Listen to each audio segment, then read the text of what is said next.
ایک مفسر نے بڑا لکھا ہے، کل ما فوق التراب تراب، مٹی کے اوپر جو چیز ہے سب مٹی ہو جانے والی ہے ہم سب مٹی ہو جانے والے ہیں۔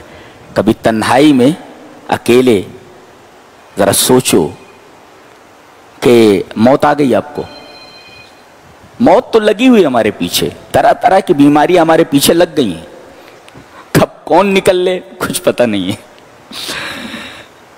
ابھی زمین کے اوپر چل رہا ہے، اسے جنازے پر رکھ کر کے منومن مٹی کے نیچے ڈال دیا جاتا ہے، وہاں اس کا کوئی نہیں ہے۔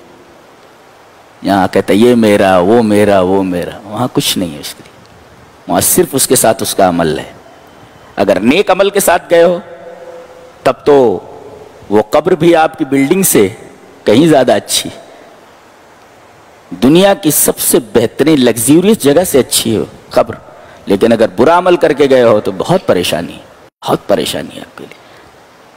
لہذا اپنی آخرت بناؤ، دنیا تو کیسے بھی گزر جاتی ہے، آخرت اپنی بناؤ۔ یہ قرآن کس لیے سنایا جاتا ہے؟ تاکہ لوگ اپنی زندگی کو سنواریں، اور کون سی؟ دنیا کی بھی زندگی کے ساتھ ساتھ آخرت کی زندگی سنواریں، جو اصل زندگی، جو ہمیشہ باقی رہنے والی زندگی۔ کہتے کلو ما فوق التراب تراب، اس مٹی کے اوپر جتنی بھی چیزیں ہیں سب ایک دن مٹی ہو جانے والی، ہم سب مٹی ہو جانے والے۔ بتاؤ، ایک آدمی اپنے حسن کے اوپر غرور کرتا ہے، بعض لڑکیوں کو دیکھو وہ اپنے حسن کا اظہار کرتی ہیں، کیا ہے ان کے اندر؟ پیٹ میں تو گندگی بھری ہوئی، پیشاب کرنا، پیخانہ کرنا، منہ سے بدبو کا نکلنا، کیا ہے تمہارے پاس؟ کچھ بھی نہیں۔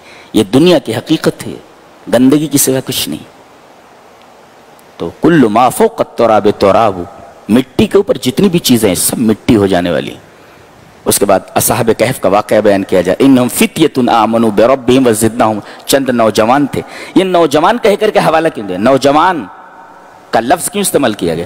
پتہ یہ چلا کہ نوجوانوں سے کوئی قوم بنتی ہے اور نوجوانوں سے کوئی قوم بگڑتی ہے۔